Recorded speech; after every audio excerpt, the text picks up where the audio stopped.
Welcome to the Real Estate 401k Show. Here are your hosts, Ryan Gerdes, Mike Weinstein, and Justin Frederick, helping you build a legacy of wealth through real estate. Powered by the Recon Group at West USA and the Frederick team with Fairway Mortgage. NMLS number 625918. Welcome back to the Real Estate 401k Show with your host, Ryan Gerdes, Justin Frederick, and I am Mike Weinstein.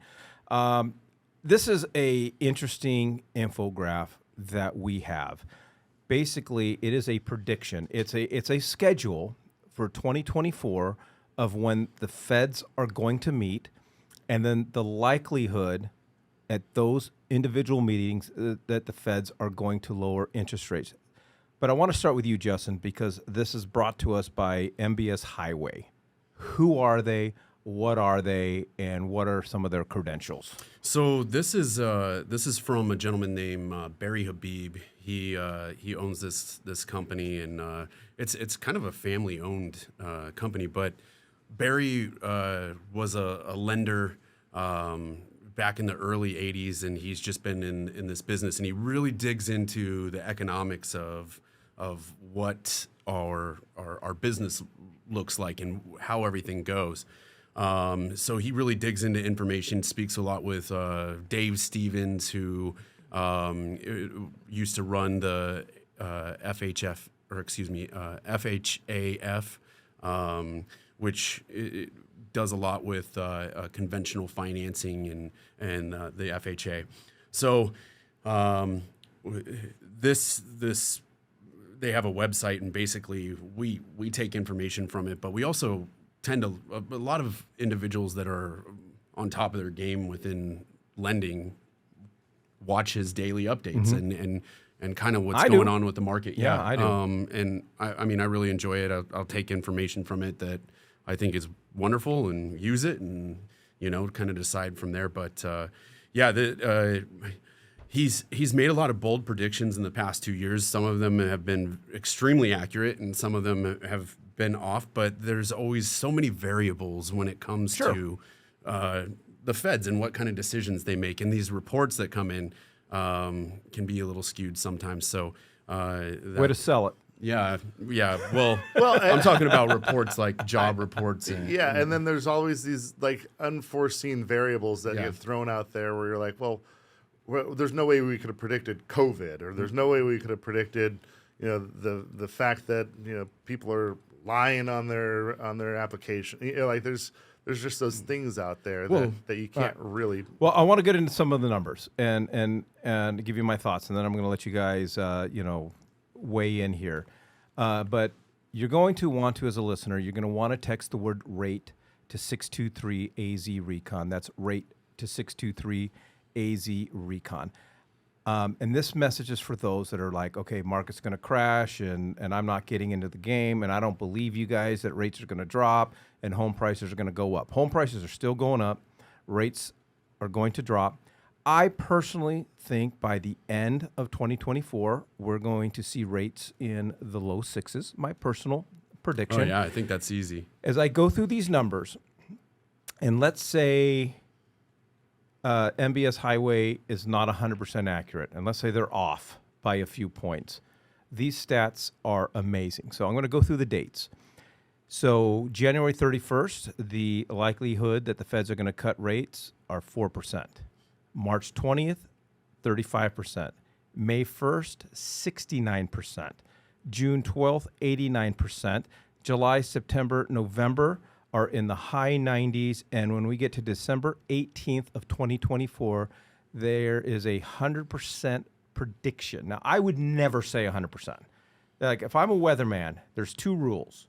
There's one rule. Never say 100%. Don't ever say 100% chance of rain or a 100% chance of no rain. But anyways, even if he's off, this is showing me that rates are going to drop significantly next year. So we had the feds come out a couple weeks ago and say that they're predicting that they're going to be dropping rates 6 times in 2024. Now, that's the Fed rate. It does have an impact on our mortgage rates. Mostly it has a direct impact to your home equity lines of credit, your credit cards, your car loans, things like that. But what dropping Fed rates does is it helps to increase mortgage-backed securities, which tends to drop mortgage rates. Now, I believe that we will see a May 1st cut. I do believe that. At 69%, I feel like that's, given themselves, that's being conservative. I feel like we're going to see a cut by then. We've seen good reports coming out on inflation. Inflation numbers are dropping. I feel like we're there. And we've already seen rates drop about 1% in 3/8. So we're on the right path. So Ryan, what does this say to you, and how do you translate this to our clients? Let me just begin by saying, like, when it comes to these types of things, a lot of that stuff is definitely above my pay grade. It's just not something that I necessarily focus on, because That's why we put it in a nice, simple graph for you. I'm more reliant on Justin and his team to provide Sure. to advise on that. But what I see here is I'm already seeing, I mean, this time last year, gas was $5 a gallon here in Maricopa County, right? Now it's $3.25. So I'm already seeing them charge up for this. So there's things that I'm seeing on the ground here and now that are supporting these types of numbers. What I'm wondering is what if the 4% comes to fruition? How does that affect the March 20th number, right? So if they come January 31st and say, hey, you know what, we're going to be aggressive.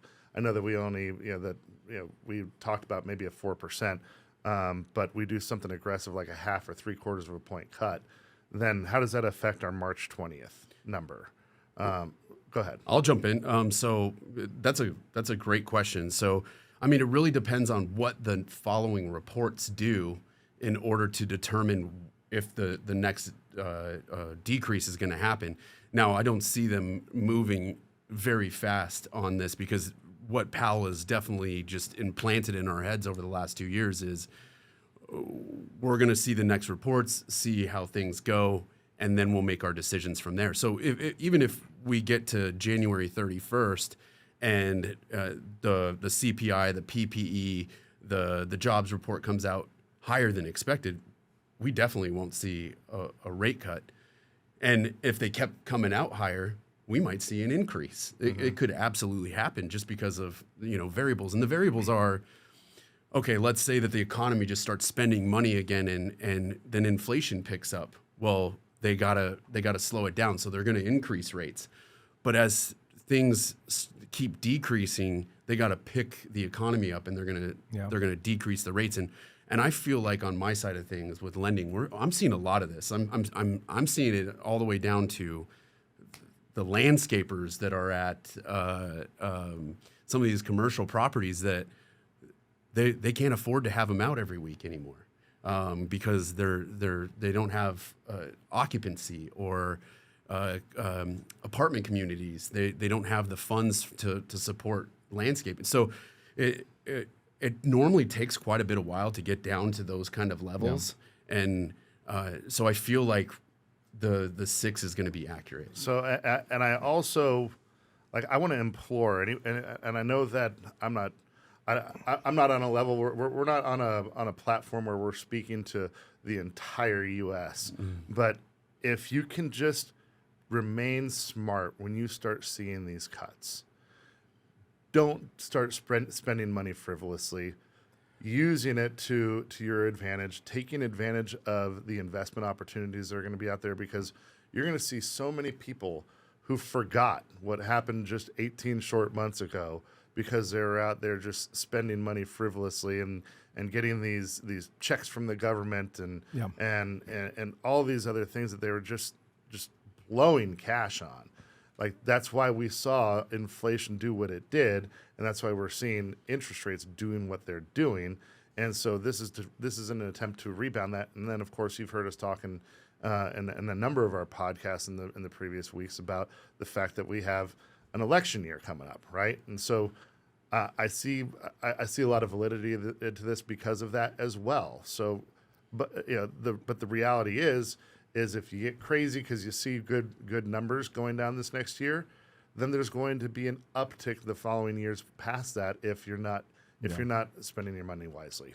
All right, if you want to learn about rates and you want to learn how we interpret these rates and how we build strategies for your real estate portfolio, around these predictions and where current rates are and where we expect rates to go, all you got to do is text the word rate to 623-AZ Recon. That's rate to 623-AZ Recon. All right. So Ryan kind of jumped ahead. So I want to address the election first, and then I want to get into credit card debt, because I think credit card debt is a major topic of conversation in this. My message that because I'm getting a lot of questions about the presidential election. And what you need to know as far as rates go, it doesn't matter. We see the market react in incredibly crazy ways immediately following an election. But those adverse reactions and responses are typically short-lived. And so I don't ever base my investment strategies around who's going to be in the White House and how's this election going to of like, okay, I'm not going to do something because, November 15th, they're saying this might happen. And if that happens, it typically is always short-lived. In my experience, the more extreme something is, then there's more people are foxholing up, right? They're saying, "Oh no, I don't want to transact." That's usually when I'm doing the exact opposite. Exactly.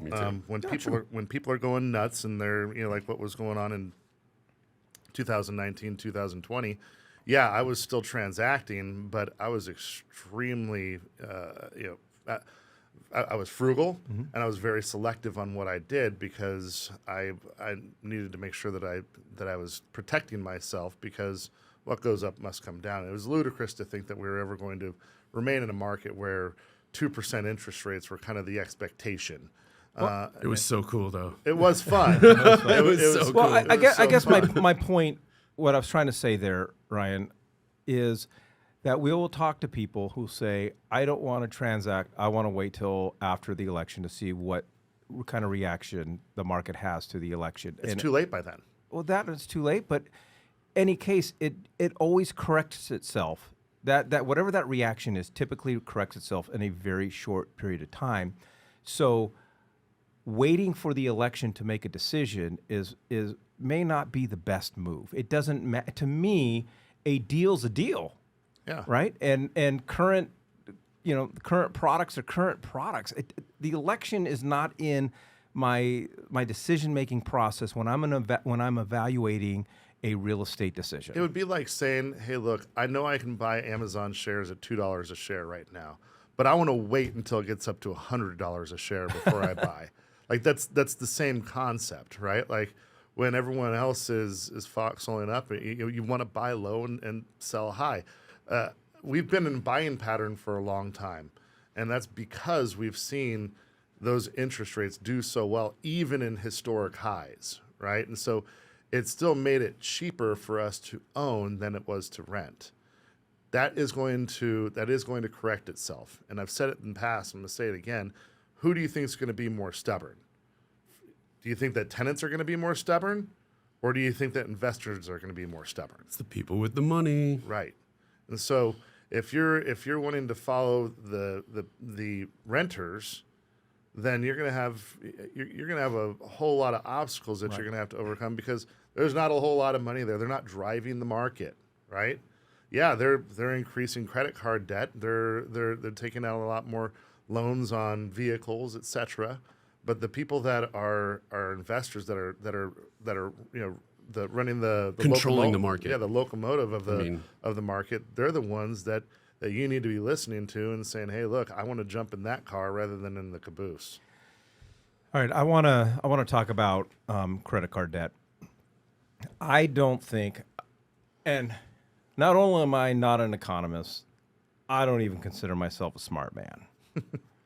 But I read stuff, I study stuff, and I learn from experience. I go back and I learn. The past, history always leaves clues.